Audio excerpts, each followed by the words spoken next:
प्रिय विद्यार्थियों, पिछली क्लास में हमने 7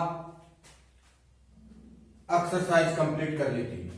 एक्सरसाइज 7 कंप्लीट हो गई थी। आज हम त्रिकोणमिति स्टार्ट करते हैं। तो देखना, त्रिकोणमिति, और ध्यान से देख लेना इसको। सबसे पहले हम त्रिकोणमिति का सामान्य परिचय देखते हैं। अगर त्रिकोणमिति के जो फॉर्मूले हैं वो अगर आपको कंप्लीट याद हो जाते हैं तो सबसे इजी आपके पास में त्रिकोणमिति रहेगी। अगर आपको ये फॉर्मूले याद नहीं होते हैं तो एक भी क्वेश्चन आप कंप्लीट नहीं कर सकते। तो मैं आपको बता देता हूं, बार बार यही कहता हूं कि त्रिकोणमिति है, इसके फॉर्मूले आप अच्छी तरीके से तैयार कर लेना। इसमें रटने की कोई आवश्यकता नहीं है। जैसे मैं आपको बताऊंगा वैसे ही आप इनको तैयार कर लेना। देखो, सबसे पहले हमारे पास में होता है sine theta, cos theta, tan theta, cot theta, sec theta और कोसेक थीटा। क्या होता है? देखो, sine theta, cos theta, tan theta, cot, sec और कोसेक, तीन के क्रम में आपको याद रखने हैं। क्या? साइन कोस टेन, क्या? साइन कोस टेन, फिर कोट सेक और कोसेक। इस प्रकार से याद करो, sine cos tan, cot sec cosec. हो गया। अब आपके पास में आता है क्या? लाल, LAL, लाल बटा कक्का। क्या आता है? लाल बटा कक्का। यहां आप लिखोगे क्या? Sine theta. यहां आप लिखोगे cos theta, tan theta, cot theta, sec theta और कोसेक थीटा।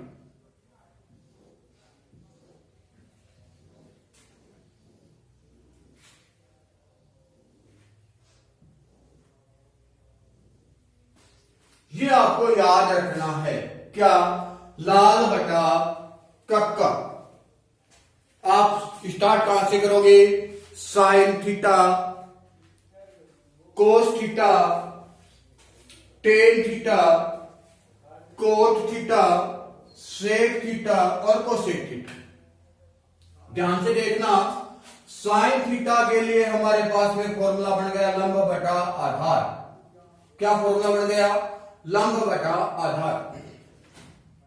कोस थीटा के लिए आपके पास में फॉर्मूला बन गया आधार बटा कर्ण। ऐसे देखो, साइन ऊपर है तो लंब बटा कर्ण, कोस है आधार बटा कर्ण, टेन है लंब बटा आधार,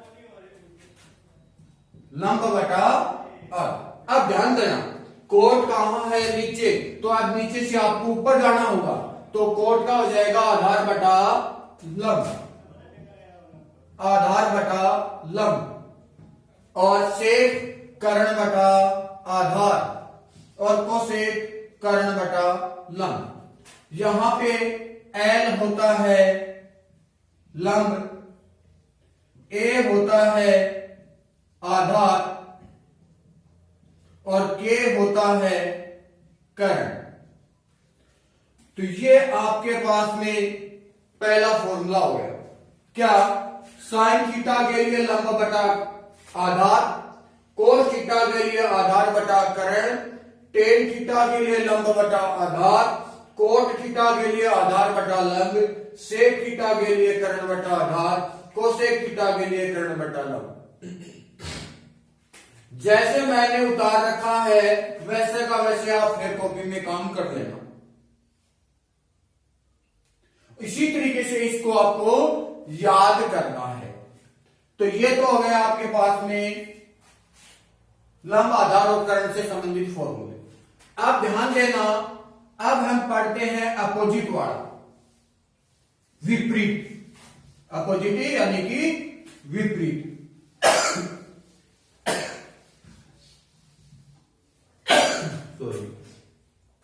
देखोगे, ध्यान देना, साइन दौड़ करके जाता है लास्ट में कोसेक के पास में, कोस दौड़ करके किसके पास में जाता है, सेक के पास में, और टेन दौड़ करके किसके पास में जाता है, कोट के पास में। तो हमारे पास में साइन थीटा का फॉर्मूला क्या बन जाता है, साइन थीटा बराबर 1 बटा कोसेक थीटा। क्या बन जाता है, 1 बटा कोसेक थीटा। कोस थीटा का फॉर्मूला, कोस का अपोजिट क्या होता है, सेक, तो क्या हो जाएगा 1 बटा sec theta. Tan, tan theta बराबर, टेन का अपोजिट कौन होता है, कोट, 1 बटा कोट थीटा।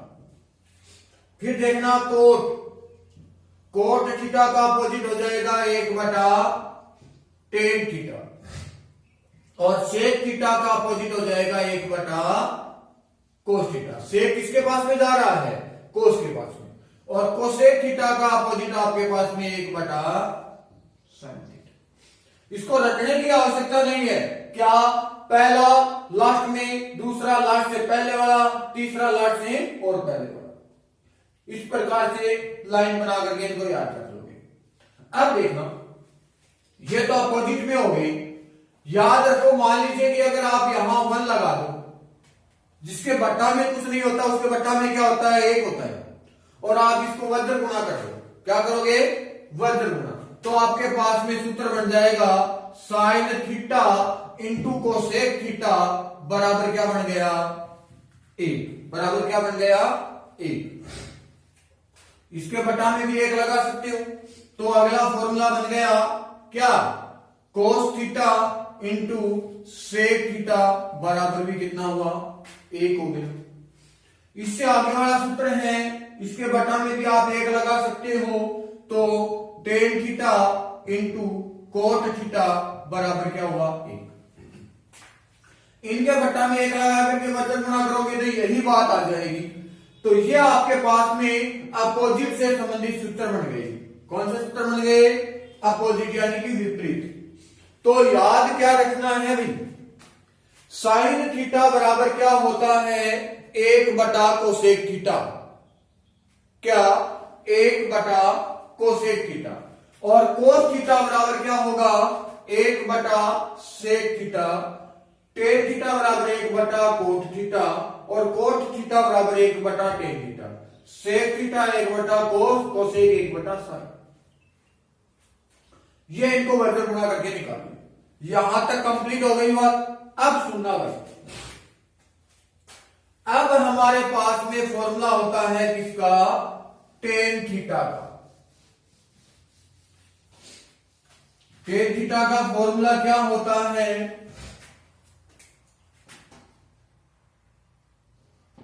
टेन थीटा बराबर होता है साइन थीटा बटा कोस थीटा, और कोट थीटा बराबर होता है कोस थीटा बटा साइन थीटा।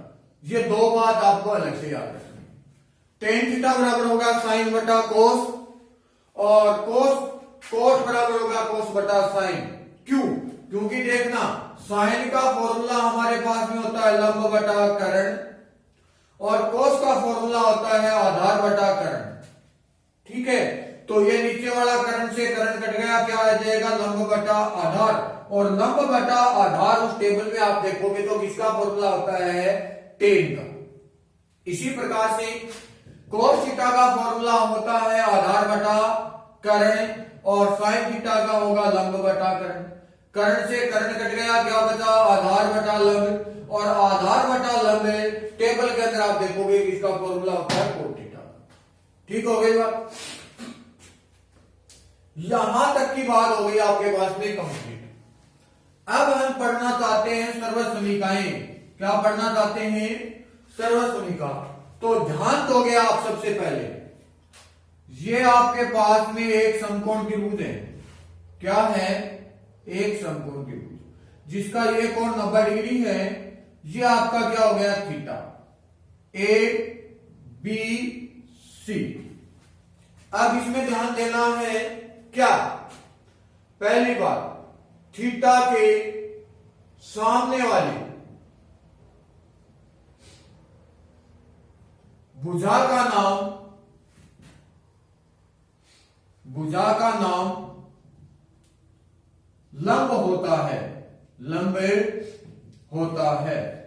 अब कई स्टूडेंट इसमें दिक्कत आ जाती है, कई स्टूडेंटों के क्या इस प्रकार से चित्र है, यानी कि ये डायग्राम है आपका, आकृति है, और अगले दिन यहां थीटा दे रखा है, कहा यहां थीटा दे रखा है, तो हम कई स्टूडेंट हमेशा ये सोचते हैं कि ये क्या है, खड़ी लाइन है, लंब हो गया। क्या हो गया? लंब हो गया। और यहां थीटा दे रखी है तो ये लंब न होकर के लंब कौन सा होगा? ये होगा। क्यों? मैंने क्या लिखा? थीटा के सामने वाली भुजा का नाम लंब होता है। तो याद रख लेना कि खड़ी लाइन हमेशा लंब नहीं होती है। थीटा के जो सामने वाली बात है, थीटा के सामने वाली जो भुजा है वही लंब रहेगी, याद रह जाएगा। अगली बात, 90 डिग्री के सामने वाली भुजा को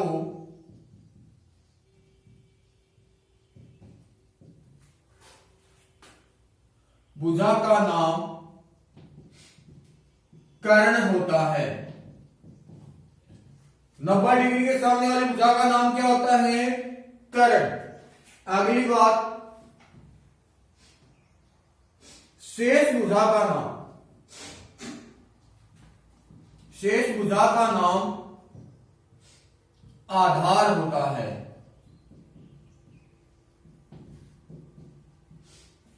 होगी। और सबसे बड़ी भुजा का नाम अगर आपसे पूछ लिया जाए,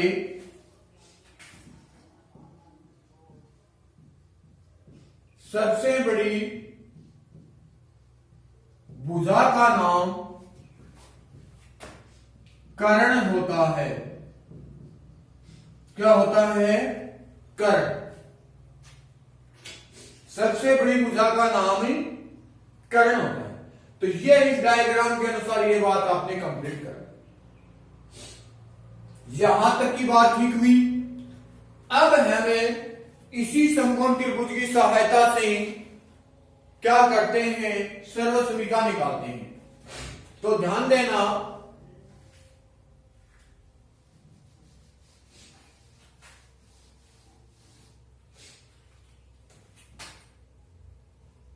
यह थीटा के सामने वाली भुजा का नाम लंब, 90 डिग्री के सामने वाली भुजा का नाम कर्ण, शेष भुजा का नाम आधार। तो हमने कक्षा 9 में पढ़ा था, क्या पढ़ा था? पाइथागोरस प्रमेय पढ़ा था, या इसका दूसरा नाम होता है बोधायन प्रमेय। क्या पढ़ा था? पाइथागोरस प्रमेय पढ़ा था। पाइथागोरस प्रमेय में हमने क्या पढ़ा था? 9th क्लास में हमने पाइथागोरस प्रमेय को सिद्ध किया था। क्या नाम है इसका? बोधायन प्रमेय भी बोल सकते हैं इसको। और इसका थ्योरेटिकल रूप क्या होता है? इसको कहते हैं कि किसी त्रिभुज की एक भुजा का वर्ग, त्रिभुज की एक भुजा का वर्ग अन्य दो भुजाओं के वर्गों के योग के बराबर होता है। त्रिभुज की एक भुजा का वर्ग अन्य दो भुजाओं के वर्गों के योग के बराबर होता है। यह हमारे पास में क्या होता है? पाइथागोरस प्रमेय होता है। एक भुजा का वर्ग, तो 90 डिग्री के सामने वाली भुजा का नाम होता है कर्ण। क्या हुआ?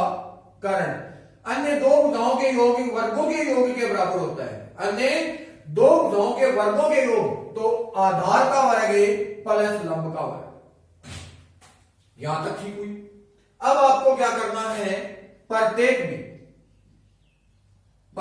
में कर्ण स्क्वायर का भाग देने पर, प्रत्येक में किसका भाग लगाओगे? कर्ण स्क्वायर का। तो ध्यान देना, कर्ण स्क्वायर बटा कर्ण स्क्वायर बराबर आधार स्क्वायर बटा कर्ण स्क्वायर प्लस लंब स्क्वायर बटा कर्ण स्क्वायर। कर्ण स्क्वायर से कर्ण स्क्वायर कट हो गया, क्या बचा? 1 बराबर आधार बटा कर्ण का होल स्क्वायर प्लस लंब बटा कर्ण का होल स्क्वायर। यहां तक क्लियर हुई बात। फिर हम आगे बढ़ते हैं। आपकी जो स्टार्टिंग की टेबल मैंने लिखवाई थी इसमें लंब बटा कर्ण किसका फॉर्मूला होता है, किसका होता है, कोस का। तो क्या लिखोगे, 1 बराबर कोस थीटा का स्क्वायर। लंब बटा कर्ण की जगह कोस लिखी, सॉरी आधार बटा कर्ण की जगह क्या लिखा, कोस। लंब बटा कर्ण की जगह आप क्या लिखोगे, साइन थीटा का स्क्वायर। तो 1 बराबर, इसको आप कैसे लिख सकते हो, कोस स्क्वायर थीटा। क्या लिख सकते हो, cos square theta plus sine square theta. तो आपके पास में जो सर्वसनी का नंबर 1 हुई वो आपके पास में क्या आ गई, sine square theta plus cos square theta बराबर क्या होता है, 1।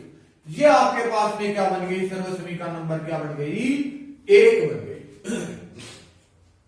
तो आपके पास में सर्वसनी का नंबर 1 क्या हुई, sine square theta plus cos square theta बराबर क्या हो गया, 1। अब देखो ये डायग्राम मैं आपका मिटा देता हूं और सर्वसनी का नंबर 1 से हम आगे बढ़ते हैं।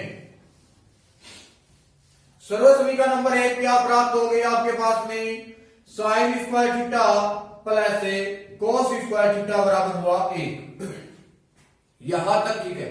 अब याद रखना सर्वसनी का नंबर 1 कब लगेगी, जब आपको एक साइन स्क्वायर थीटा या कोस स्क्वायर थीटा इन तीनों में से 2 बातें मिल जाती हैं। तीनों में से कौन सी 2 बातें मिल जाती हैं, तो आपको सर्वसनी का नंबर 1 लगानी है।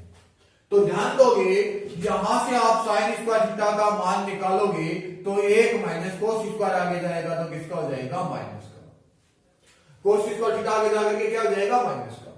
और अगर आपको यहां से कोस स्क्वायर थीटा का मान निकालना है तो 1 तो आगे है ही, साइन स्क्वायर आगे जाएगा, किसका हो जाएगा, माइनस का साइन स्क्वायर थीटा। ये आपके पास में टोटल की टोटल तीनों है, एक सर्वसनी का नंबर है, 1 की ही बातें हैं। तो ये आपका हो गया सर्वसनी का नंबर 1 कंप्लीट।